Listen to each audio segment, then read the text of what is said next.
Maria, uligliwatan inaya maro, tulungan wak idalan wak yauna rak betawen say dayemu Maria jad mundo ipalapag Maria uligliwa tan inaya maaro tulungan makidalan mak yauna rapetawen.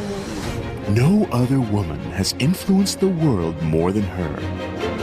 She is venerated by the multitudes from the different parts of the globe, by different races, by people from all walks of life.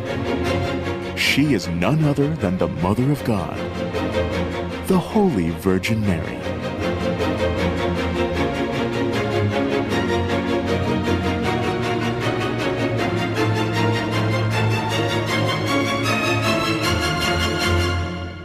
The Blessed Mother manifests her will in apparitions, changing not only the beholder and believer, but transforming towns, nations, and even the course of history. In the northern part of the Philippines, a bustling pilgrimage destination grew from a barren, dry land.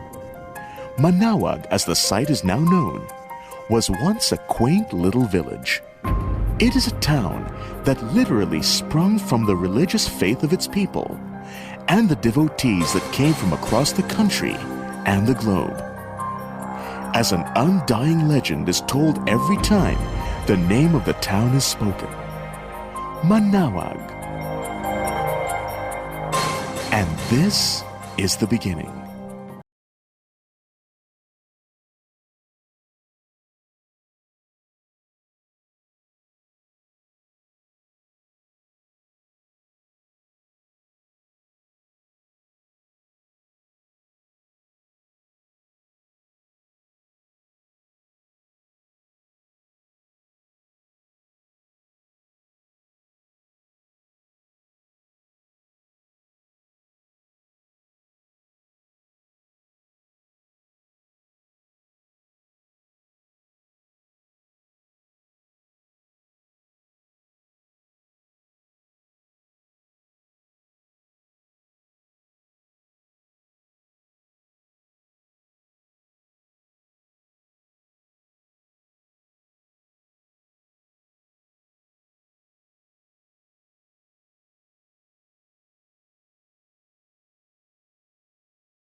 So if they would ask you, where are you going? I'm going to the place of the Virgin Mary who calls, the Virgin who is calling. And in the local language, well, roughly it could be translated as Unlaag di madlugar ya kloay berhen ya mantatawag. In Filipino, pupunta ako doon sa lugar ng Birhen na tumatawag. And where did you come from? Well, I came from the place of the Virgin who calls. So, as time went on, you see, the place got its name really from this description. So, eventually, our town was called Manaoag. The building of the Shrine of Our Lady of the Rosary in Manaoag is traced to this apparition. The present site of the shrine is deemed the most appropriate. Other locations were met with obstacles that prevented the construction of a fitting edifice for the Mother of Jesus. manifestations proving that where the church now stands is a divine choice. To the townsfolk, that holy instruction once heeded brought protection and guidance to the village. The Christian mission in Manaoag was established by the Augustinians at the end of 1600. It is one of the earliest missions in the Philippines, and it faced the ordeals of converting pagans and attacks of the hostile natives. In 1608, when the Augustinians were withdrawing to the other parts of Pangasinan, the Dominican order took over the mission in Manaoag. The work of the Dominican fathers made us strong, that made us to be really devoted to the Blessed Mother. During the time of these Dominican fathers, the early ones, especially the Spaniards, they conduct a Sunday school wherein we are the people are, let's say the children are taught catechism. So we come to the church at 2 o'clock to learn the basic prayers and to learn the basic faith. And so maybe it was there you see that something you see was rooted deep in our hearts. The town is now almost 400 years old and a first-class municipality. The people grow rice and sugarcane as their primary livelihood. Various handicraft making is also a supporting industry. During Saturdays, Sundays, and heavy pilgrimage days, the Manaoag Church and immediate surroundings transform into a festive sight. Stores and vendors selling crafts, delicacies, and religious items welcome domestic and foreign pilgrims. It is not these trimmings that attract the ever-growing record number of pilgrims to Manaoag. The popularity of the shrine to the Lady of Manaoag is traced to a sincere devotion and the characteristic of the people of the once completely pastoral town near a river. Through the centuries, numerous accounts of blessings have spread far and wide, attesting to the benevolence of the Virgin towards her people of faith. And miracles continue to happen. Naalala ko pa noon yung posisyon ko sa pagdadasal, kaharap na kaharap ko yung si Mother Mary of Manaoag. Nandun ako, tapos parang nakatingin siya sa akin, na parang kinakabahan ako, totoo ba itong nararamdaman ko?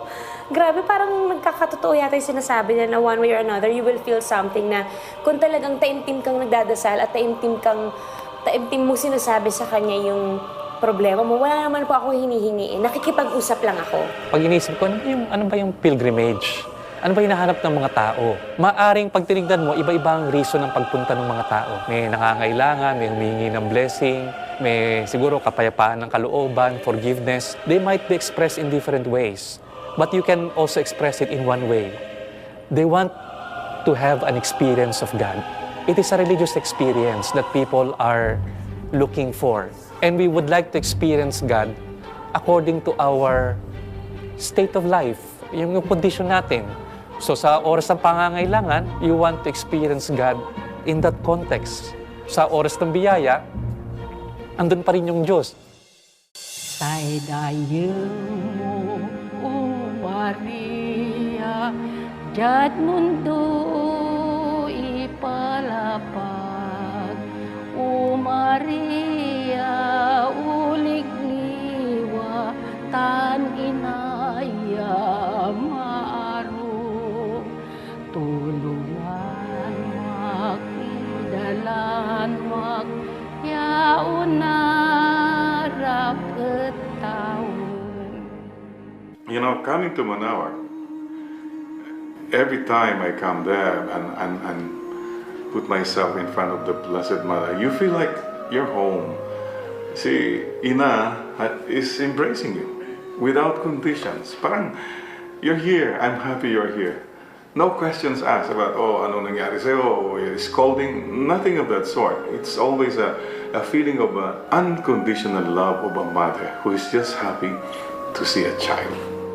Never was it known that anyone who fled to their protection, implored their help, or sought the intercession was left unneeded. And as inspired with this conference, I fly into you, O Virgin of Virgins, my mother. Holy Week, Christmas, birthday mo, birthday ng nanay ko, ng tatay ko, ng lolo ko, lola ko. We go there as a family, buong family.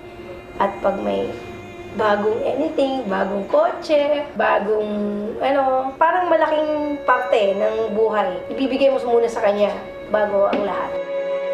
The shrine of Our Lady of Manaoag and her town of patronage have long been intertwined. If the farmer in the first apparition heeded the call of the Virgin, in return, the Holy Mother answered the prayers of her believers. Tradition validates the relationship of the people with their patroness. A portion of the plaque from the Historical Research and Markers Commission declares that the Church of Manaoag has been administered by the Dominicans since 1605.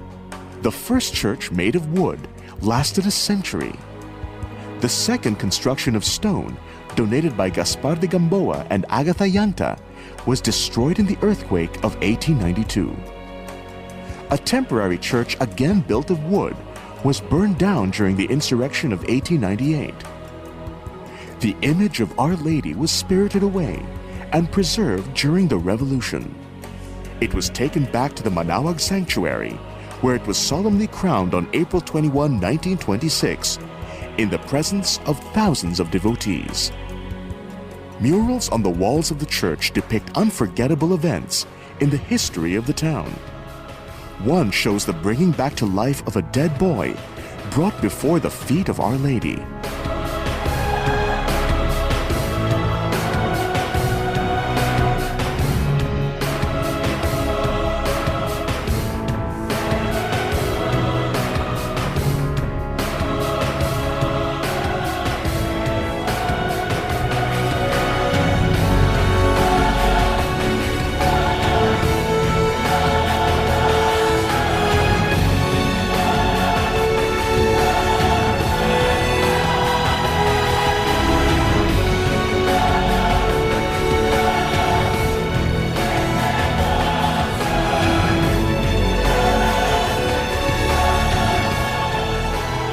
It is said that Our Lady of the Rosary saved Pangasinan and other northern provinces from the locust attack of 1698. Folks have retold of the days during which they tried to protect the rice fields from swarms of locusts that came darkening the sky. They finally sought for the Lady's help.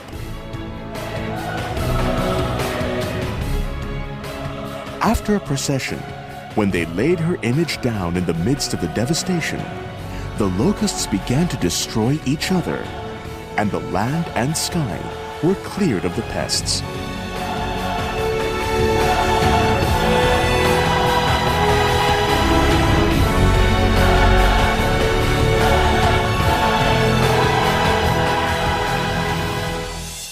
The Lady's rain miracles manifested in the drought of 1706. Accounts during that year's summer season describe cracked grounds and vegetation drying under a cloudless sky. For months, the people of Manaoag hopefully waited for rain. They called on their last recourse, the Lady of Manaoag. She demonstrated her great compassion once again.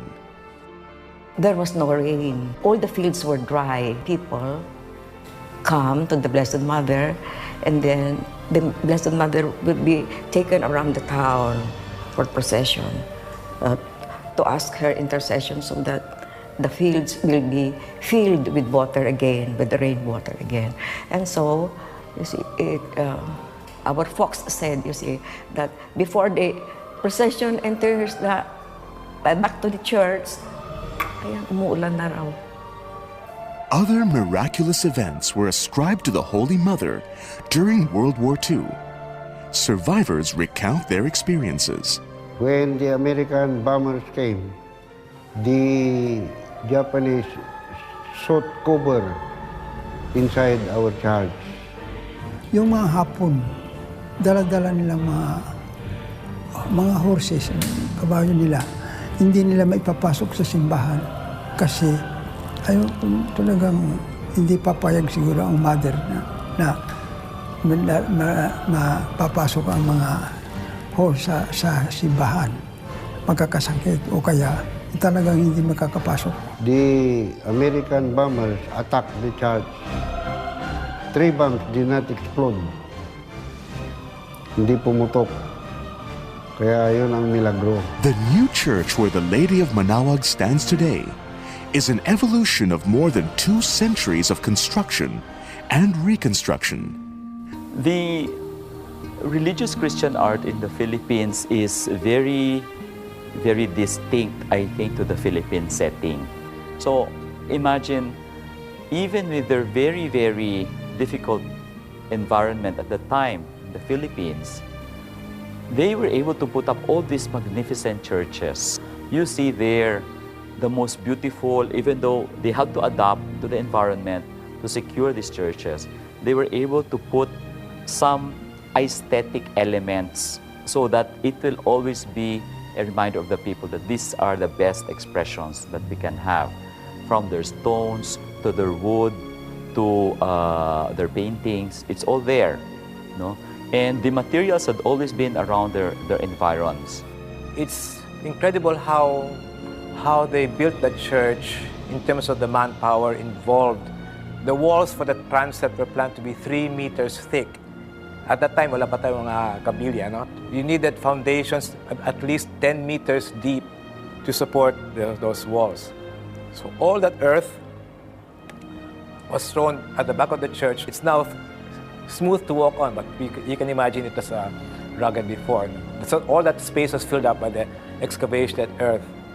The work was slow, but everybody was pitching in.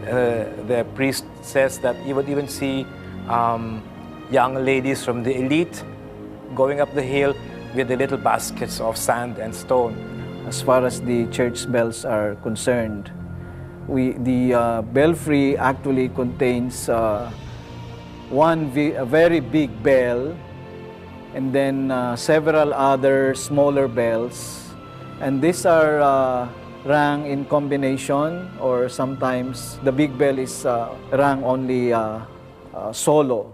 When somebody is dying, I would clearly remember that they would say tulong, and the sound is something like tang tang tang tang tang tang. It's like a pleading for prayer. So once you hear that, anytime during the day, it means you have to pray for somebody who is dying. We also have the Angelus at 12 o'clock, 12 o'clock noon, and 6 o'clock in the evening, of course. And this one is done with 12 rings of the big bell. And this is something that be expected every day in Manaoag, and it's part of the town people's routine to hear the bell for the Angelus. And then we have perhaps the most beautiful ringing, which happens daily, and this one would be the Animas. I remember they would call it Animas, and this would be actually Latin for souls. This would be the 8 o'clock ringing of the bells, and this is the most beautiful because it's a combination of the small bells. The work of improving the church and convent never ceases. Improvements in the church complex are undertaken to add facilities for the comfort of thousands of pilgrims who arrive in droves in the sanctuary all year round, but especially very heavy during the Holy Week and days of feasts. The setting of the church is very important, which adds up really to the beauty of the place of Manaoag. You know, this is one of the few churches that's on top of a hill. No? When you look at the setting, you go up, the church is right in front of you, very, very strong in presence with all the towns gathered. And I noticed that you have, I think, 2 or 3 main streets that point towards the church. So there's some sort, this church, not just in terms of position, it commands, no? But it forces people really to relate to it because of the structure and layout of the whole town. Kasi ang simbahan naman kasi hindi naman dapat ginawa sa bato. Kasi pag bato yan, matigas yan eh. Ang simbahan ay gawa sa puso ng mga tao. Kaya we are promoting community. And kaya nga ang mahalaga dito, actually, since I'm the parish priest, ang nasasakupan ko is not the shrine, but the whole community of Manaoag. So we are promoting and actually dito renewing and actually strengthening the basic ecclesial community. We have about 30 basic ecclesial communities around this parish. Sa mga baryo yon. So we are strengthening them and building, ang kinuha natin dito is simulan mo natin na yung human relationship. Kasi mahalaga dito yung relasyon.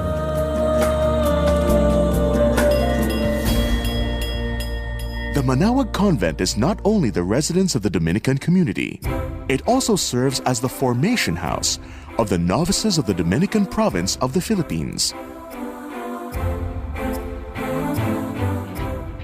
These aspirants for the priesthood are molded during their novitiate life to carry on the legacy of Saint Dominic.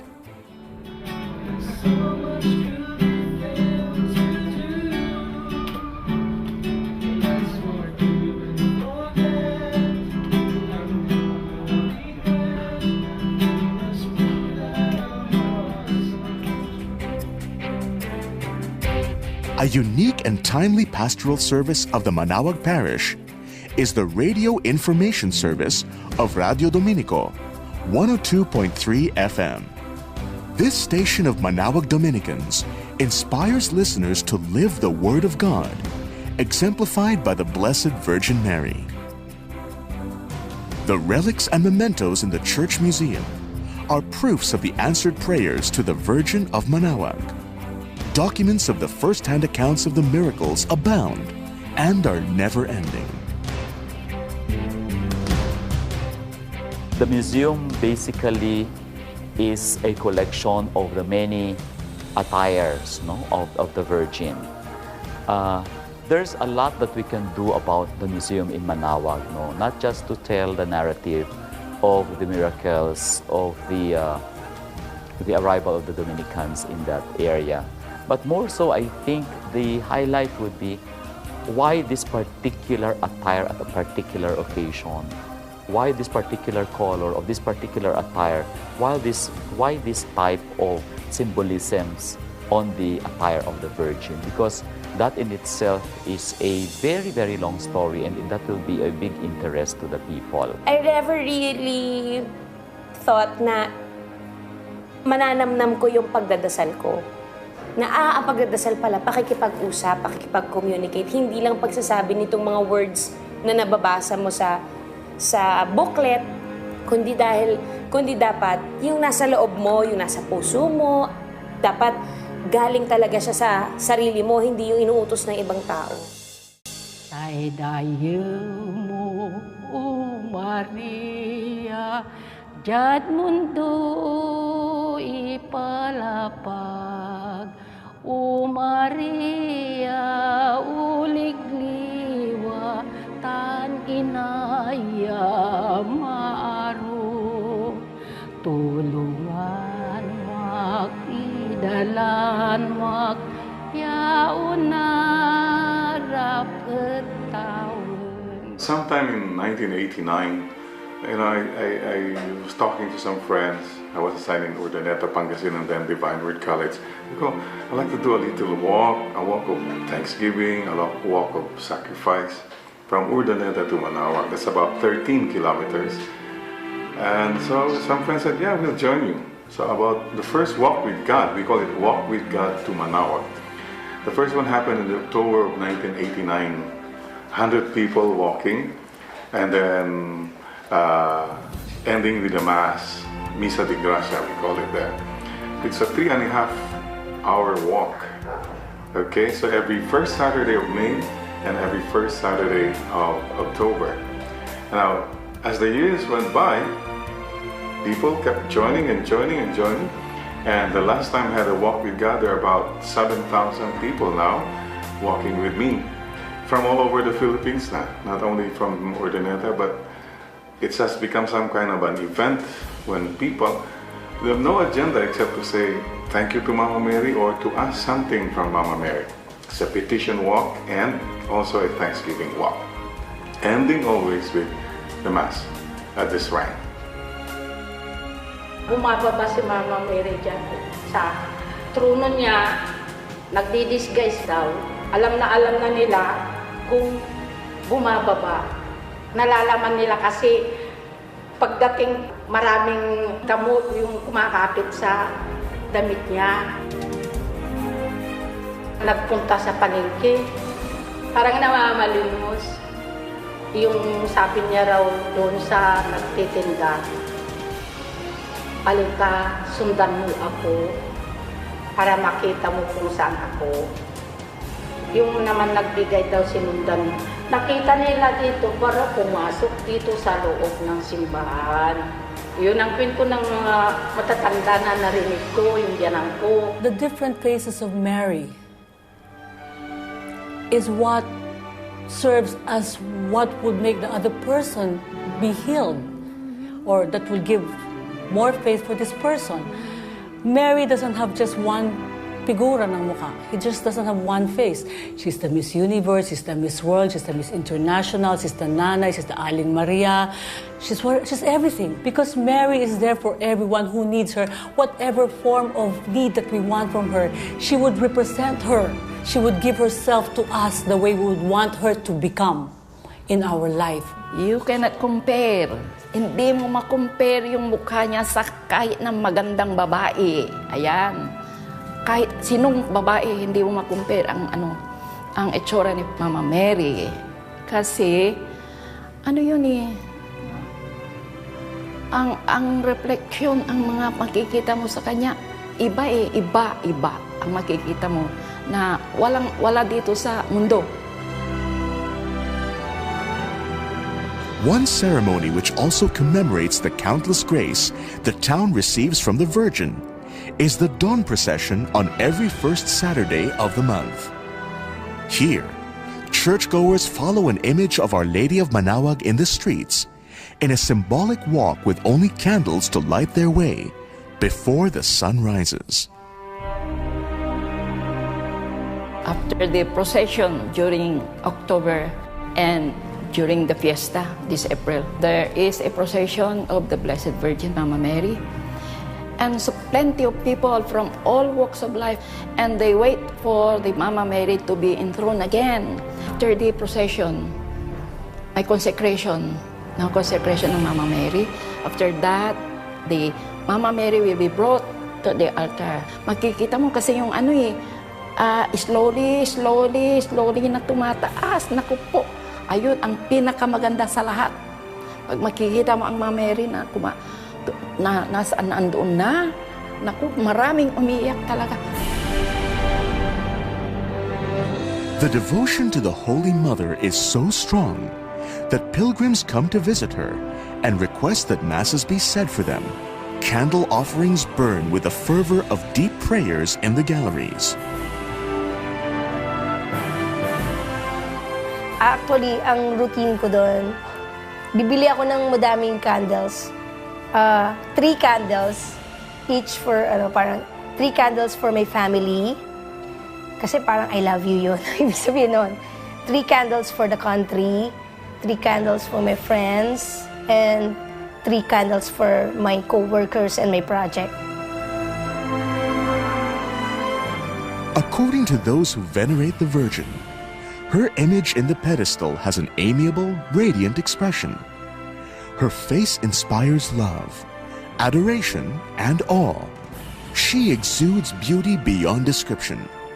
The ivory face has a mystifying, lovely expression, as she is the patroness of the sick, protectress of the helpless, benefactress of the needy, and a litany of honorific titles, her beauty is more perceived by the heart. Marami po siyang natulong dito, lalo na po sa kalamidad na nagdaan nung unang pangbagyo. Ang barangay namin, Baritaw. Tabi po ng ilog yun.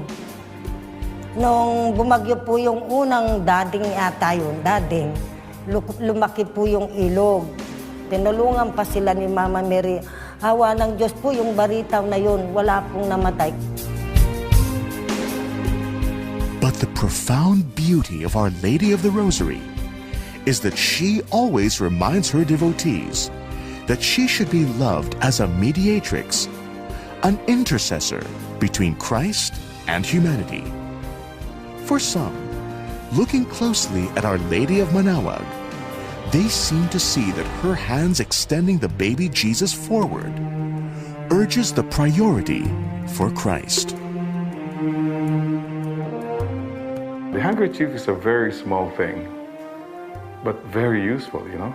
When you're perspiring, when you cry, when you have colds. We Filipinos, when we are embarrassed or shy, you have the handkerchief. Very small, very useful. But where is it most of the time? It's just in the pocket. It's hidden. Nobody sees it. What is the opposite of the handkerchief? Anong tawag niya sa Korean na lalaki? Koreano, right? Anong tawag sa Korean na babae? Koreana. Anong tawag sa Korean na bata? Korbata. This is the opposite of the handkerchief, the necktie. Look at the necktie, front page, starting, kitang-kita na lahat. But you ask yourself, what's the use of that necktie really? Not much. Pang-display, pang-forma, pang-forms. Wala naman nagagawa. And I urge people many times, be ye like handkerchief. Simple, hidden, quiet, but doing God's will with so much love. And I always pay tribute to the handkerchief of all times. That's Mama Mary. She was so hidden, quiet, but doing God's will with so much love. So one time I was in one little province sa Aurora. Pagkatapos beauty contest, may mga candidates, may mga 5'9", may mga puti, may mga flawless. Merong isang girl, mga 5'4", 5'3". Ang nanay niya ay ang tuhod niya ay maitim. Ang ilong niya ay pango. Pag tinignan mo, binubusan ng mga tao, yung mga kababaryo. Nag-declaim siya, sabi niya, maliit pa ako, ang parents ko, lahat ng suporta binibigay sa akin. Mahirap lang kami, pero lahat ng pangarap ko, lahat pinag-aral ako ng magulang ko. Ngayong ako ay magsasali sa beauty contest, hindi nila ako sinusuporta dahil ako daw ay pango. Sabi niya, ano naman ay ikahihiya ko kung ang aking skin ay brown? Father God never gave this to me as a punishment. Hindi ito parusa sa akin para ako maging brown at pango at para hindi ako sumali sa beauty contest. Yung mga tao, when she was saying her piece, tumahimik ang baryo. This girl is going to be the representative. So sabi ko, 1,000 Faces of Mary, why can't I get a beauty queen looking like her? Put the crown on her head. Say dayo mo, O Maria, Diyad mundo ipalapag, O Maria, uligliwa, tan inaya maaro. Tulungan mak, idalan mak, yauna rapetawan. The faithful have journeyed to the sacred place even centuries ago. The reasons are varied. Many seek divine help at times of distress, while some undertake the long travel as penance. They vow to make other visits once their prayers are answered.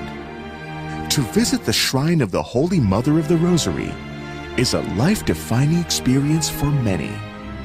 The devotion, in return, has various spiritual and physical beneficial effects as well. That's what the pilgrimage is all about. Going to people's heart and going to your own heart. So we're not talking so much about distance. We're talking about a relationship.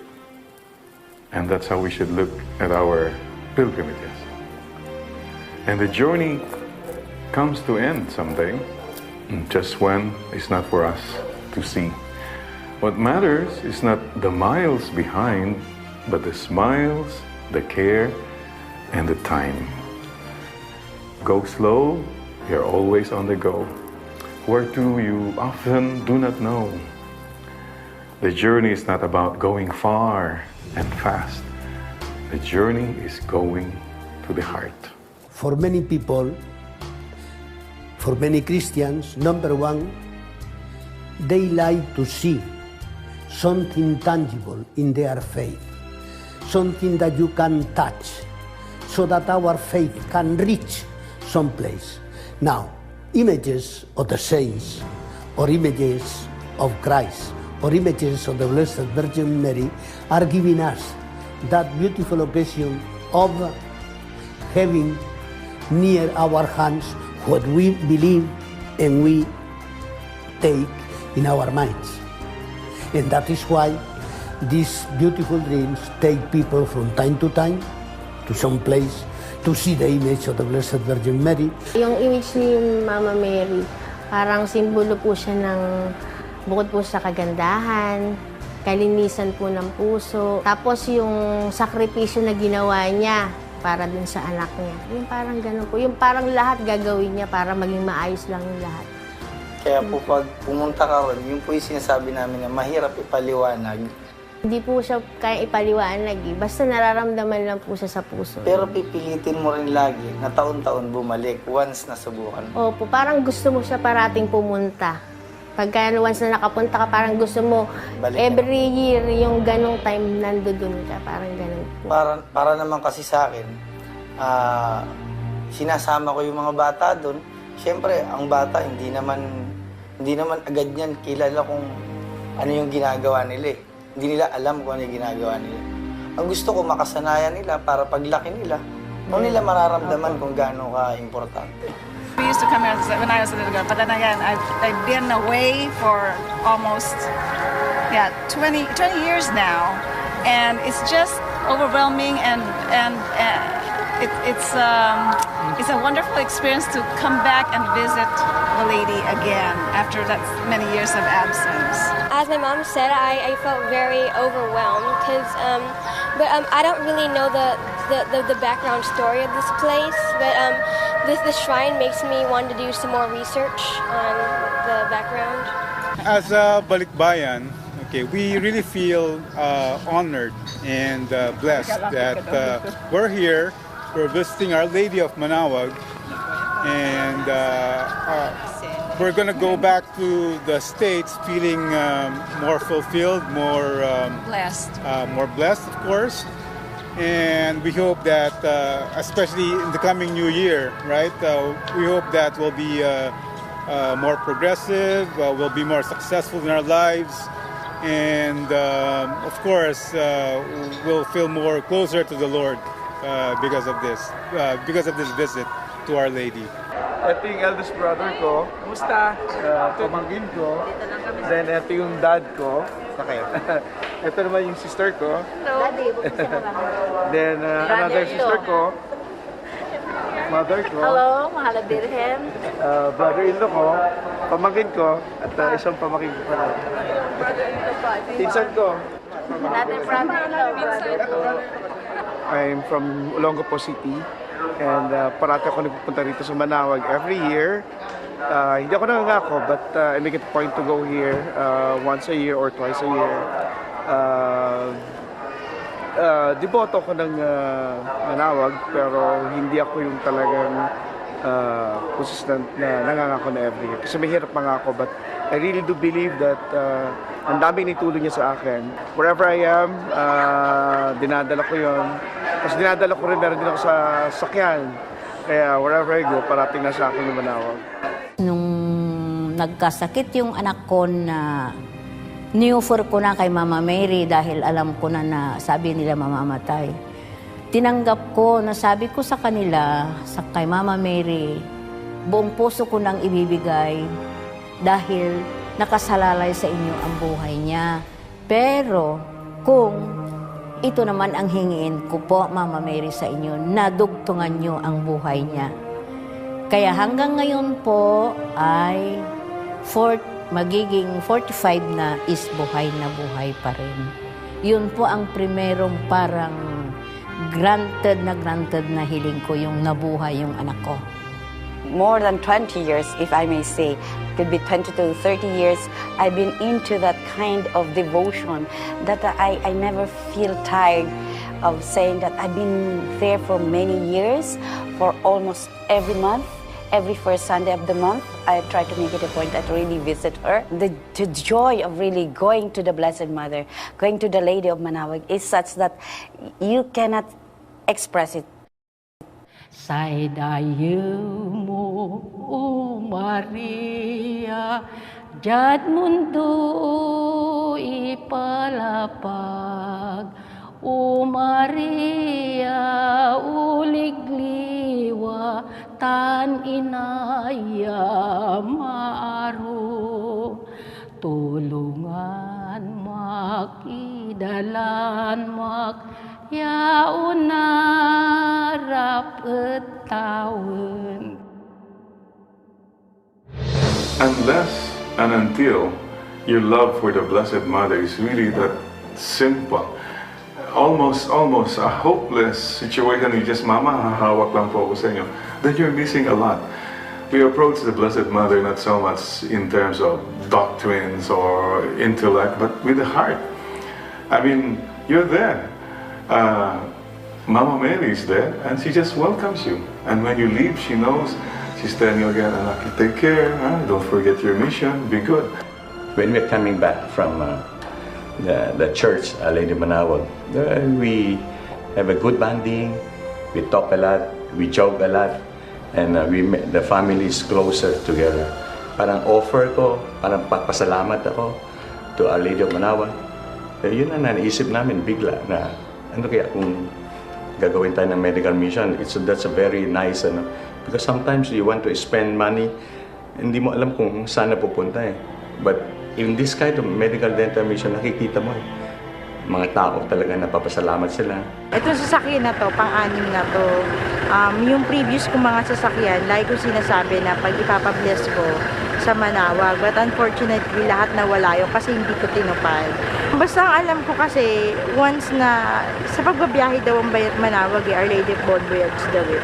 So parang feeling ko pag dito, safe, alam mo babiyahe ka ng safe, ayun, mag-guide ka niya ng tama. Parang yung pagpagod ka, nakapagpahinga ka, yung nawawala yung pagod mo. Tapos parang yung ibang worries mo nawawala. Ganun gumagaan yung pakiramdam. Parang meron kang assurance na someone will take care nung lahat ng worries mo sa buhay. Sarap ng pakiramdam kasi pag nandito eh. Iba yung feeling, parang ang galing ka sa malayo tapos makakarating ka dito, ang haba ng pila, ang daming tao. Sarap ng feeling pag nakakarating ka dito. Iba yun at iba talaga yung pakiramdam. Kunwari, yun nga po, bagsak ka na, marami kang problema. Yung wala na pong maisip na dahilan kung ano man yung solusyon dun sa problemang yon. Parang ang sasabihin lang sa'yo ng magulang mo, ng yung mga taong nakakatanda, magtiwala lang tayo sa Diyos, kay Mama Mary, ganyan. Yung, ako po, hindi talaga ako nawawalan ng lakas ng loob. Hindi talaga ako napanghihinaan. Kasi talagang kay God, kay Mama Mary, sa kanila po ako, sa family ko po ako kumukuha ng lakas. Ganun, kumbaga, iniisip ko, nandyan sila sa akin, nasa tabi ko lang sila. The ascent, the approach to the church is grand. You know, you go up, you know, and very, very reflective of the way we look at our approach to heaven. You know, that you go up, and that is really a ritualistic gesture. You know? Through Mary, I was able to recognize better, more, or appreciate more Jesus Christ, because after all the miracles that Mary would display in this world, you know, the lefts and rights and all the manifestations of people who have experienced her blessings, I felt it's timely to give honor to the one who remarkably made more miracles to us, and he will make more miracles to each and every one of us, the way he made miracles on Mary from the time of her Immaculate Conception, even beyond that, and way after her Assumption to heaven. So after learning about Mary, it was really more fitting to give more honor to the one who's in charge of it all. Naniniwala ako na one way or another, babalik at babalik tayo sa Panginoon. Sa mga oras na walang nakikinig sa'yo, sila lang talaga yung pwede mong lapitan at kahit saang lugar ka, kahit anong oras mo gusto silang kausapin, nandyan lang sila, makikinig lang sila sa'yo. Hindi mo nga lang makukuha agad-agad yung sagot na gusto mo kasi itinetest din nila yung patience mo sa buhay, patience mo sa pakikisama sa mga tao, at saka kung hanggang saan mo kakayaning dalahin yung problema mo. Sa akin, sa paniniwala ko sa buong buhay ko po na bilang tao at bilang devotee ng Our Lady of Manaoag, it really pays to pray hard and to say thank you every day for the blessings. Mary Manaoag took over my life. It's always a call to love. For me, when you say always a call to love, an opportunity for us to love. We are given an opportunity to respond to that call. The call to love. In whatever profession you are into, whatever lifestyle you have, you are called to love. A pilgrimage is an important part of the spiritual life for Catholics. They see life itself as a journey, coming from God and returning to God. The pilgrim to Our Lady of the Rosary of Manaoag seeks to separate himself or herself temporarily from the everyday concerns of the world, thinking of spending time in the presence of the Virgin. Once at the shrine, the devout traveler finds special moments of feeling closer to God. Pag sinabi ng taping ko ng trabaho ko ay 5 a.m. or 6 a.m. on the set, ibig sabihin, gumigising na ako ng 4:30, tapos naliligo na ako, maalis na ako ng 5 o'clock for work, you know. So bakit hindi mo kaya ibigay yun sa Diyos? So parang Sunday, first thing that you will do, pagising mo, maligo ka, and then punta ka sa church or mag-pray ka. Kasi hindi naman siya kaibahan sa trabaho. Kasama siya ng buhay mo. Kaya kumbaga, yung buhay ko, kahit na 6 days akong nag-work, 6 days ng 24 hours, kailangan ganun din yung gagawin ko for my God. Yung funeral mass palaging may part doon na palaging minimension. At the end of our earthly pilgrimage. So parang kung hindi ka aware na yung our whole journey of faith is a pilgrimage. We see it's a journey to God. So yung exercise nung practice ng pilgrimage, na-highlight niya yung dimension ng faith natin na gano'n. Na we are on a journey. No? That we are, all of us are in search or going on our way back to God. Kaya nga pagdating sa funeral, mas minimension yun at the end of our earthly pilgrimage. Yan, sabi niya. Parang sinasabi doon, actually life is not ended, life is transformed. Mga ganyan. So, nasa consciousness talaga ng simbahan, yung whole idea of pilgrimage.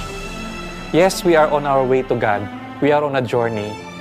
So, we don't expect life to be perfect. In the journey, may inconveniences. A lot of things can happen. Parang that prepares us for any eventualities in life. At the same time, we never lose sight of where we are going. Kasi pilgrimage talaga is a spiritual activity. It's a religious activity. It directs our journey to God. Yung ugnayan natin kay Mary must lead us to action. So, maganda yun na Mary, action.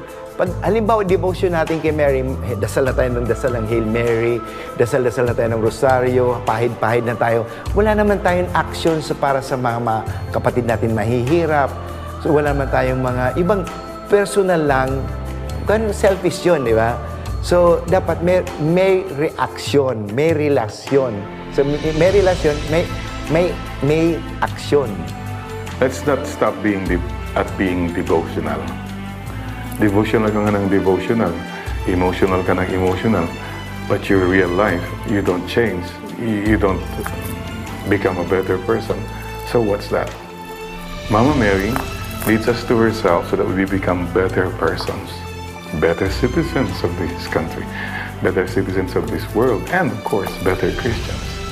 So our devotion should lead to life, actual life and love in our lives. The Virgin of Manaoag is not only enshrined in her altar, but she also has a pedestal in the hearts of the people. She is not only the apple baquet to the townsfolk of Manaoag, but a mother to all. She is not distant, but occupies a place in the daily existence of her believers. She listens to prayers of pleas and devotion. And, as Our Lady of the Holy Rosary, she calls to her children like a nurturing mother.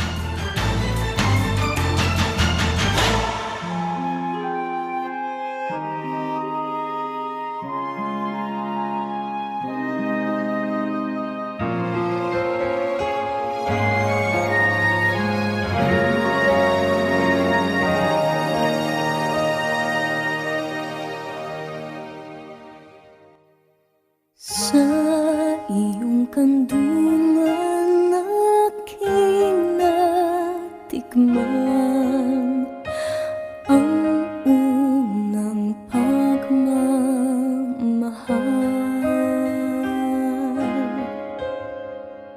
Kahit musmus pa, nariyan ka na, kapiling ka aking ina. Hanggang sa pagtulog, ikaw ang kasama. Hanggang sa buong magdamag, ipinakilin ang butihing nanay, ang kaniyang bunsong mahal. Kahit kailan, kahit saan, laman ka ng alaala.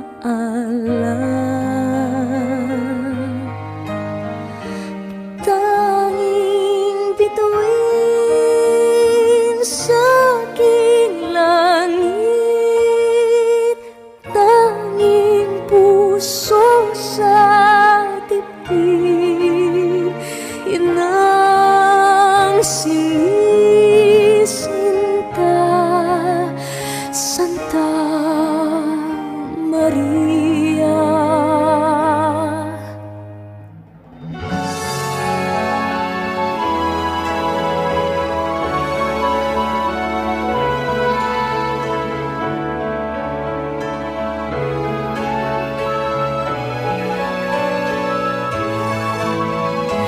Kahit kailan, kahit saan, laman ka